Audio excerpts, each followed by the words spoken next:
میں ایک دن اپنے دوست سے کہہ رہا تھا کہ ہم جب چھوٹے تھے اور ابھی آغاز کیا تھا کام کا، تو اس وقت ہم کہتے تھے کہ امیر شہر سے حساب لیں گے پائی پائی کا، غریب شہر کے بچے جوان ہونے دو۔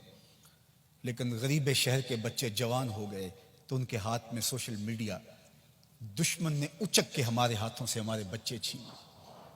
وہ کبھی آپ نے دیکھا ہے مرغی کو کہ وہ جب کڑک بیٹھتی ہے تو اس کے نیچے انڈے بطخ کے بھی ڈالے جاتے ہیں، اور پھر 21 دن کی مسلسل سینے کی حرارت اور گرمائش پہنچانے کے بعد ان مردہ انڈوں میں آثار حیات نمودار ہونے لگتے۔ بطخ کے بچے جب انڈوں سے نکلتے ہیں اور مرغی ان کو لے کر کے جاتی ہے باہر گھومنے کے لیے، تو آگے جوہر ہوتا ہے، چھپڑ ہوتا ہے، اور سارے بچے چھلانگ لگا کے جوہر میں چلے جاتے ہیں، اور مرغی وہاں کھڑی ہو کے کڑ کڑ کر کے اپنے درد کا اظہار کر رہی ہوتی ہے کہ ان کو سینچا میں، ان کو پالا میں نے 21 دن کی ساری خواہشات کو ترک کر کے ان کو اپنے سینے کی توجہ دی اور یہ چھپڑ میں جا بڑھے۔ آج ہمارے ساتھ بھی یہی ہوا کہ ہم سوچ رہے تھے کہ یہ نئی نسل اٹھے گی، بنی اسرائیل کی وہ قوم جو قبطیوں کے زیر اثر رہی، اور جب حضرت موسیٰ علیہ السلام نے کہا کہ تم نے عمالقہ سے لڑنے جانا ہے تو انہوں نے کہا فَاذْهَبْ أَنْتَ وَرَبُّكَ، آپ جائیے، آپ کا رب جائے، ہم تو یہاں بیٹھ کے دیکھیں گے، اگر فتح ہوگی تو ہم آپ کے ساتھ ہوں گے۔ لیکن جب مقام طی میں ان کو قید کر دیا گیا تو پھر آزادی سے پیدا ہونے والے نئے بچے جو وہاں پیدا ہوئے اور جوان ہوئے، انہوں نے پھر عمالقہ سے لڑائی کی۔ تو ہم جب چھوٹے تھے ہم یہ سوچتے تھے شاید 100 سال تک سامراج کی غلامی رہنے والے لوگ شاید آزاد نہیں ہو پاتے، جو آزاد پاکستان میں سانس لے کے پروان چڑھیں گے تو شاید وہ کھڑے ہوں اور وہ امت کا اثاثہ بن سکیں۔ لیکن مرغیاں پھر دیکھتی رہ گئیں اور یہ بچے چھپڑ میں چلے گئے۔ یہ چھپڑ چاہے سیاست کا دیکھ لیجئے اور ان کی بولیاں دیکھ لیجئے اور ان کے انداز اور تیور دیکھ لیجئے۔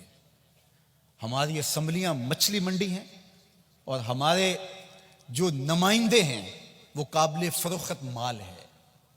قوموں کا اثاثہ یہی ہوتا ہے، قوموں کا سرمایہ یہی ہوتا ہے۔ منبر و محراب کی بات ہوئی، خانقاہوں کی بات ہوئی، یہ درد چھیڑے تو پمبا کجا کجا نہم کہ ہمہ داغ داغ است۔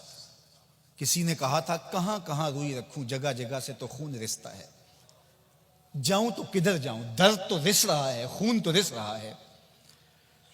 تو حیا کا جوہر لٹ گیا، دور موجود کے فتنوں نے ہماری نسل کو اچک لیا ہے۔ وہ غنیمت ہے لوگ جو اپنی نسل کو بچا سکے، اور میں آپ سے یہی کہتا ہوں کہ ہم نے آنے والی نسل کو بچانا ہے، ہم نے ہمت نہیں چھوڑنی، ہم نے آنے والی نسل کے لیے محنت کرنی ہے۔ والدین کو ذمہ لینا پڑے گا کہ ہم اپنی اولاد کی صحیح تربیت کریں۔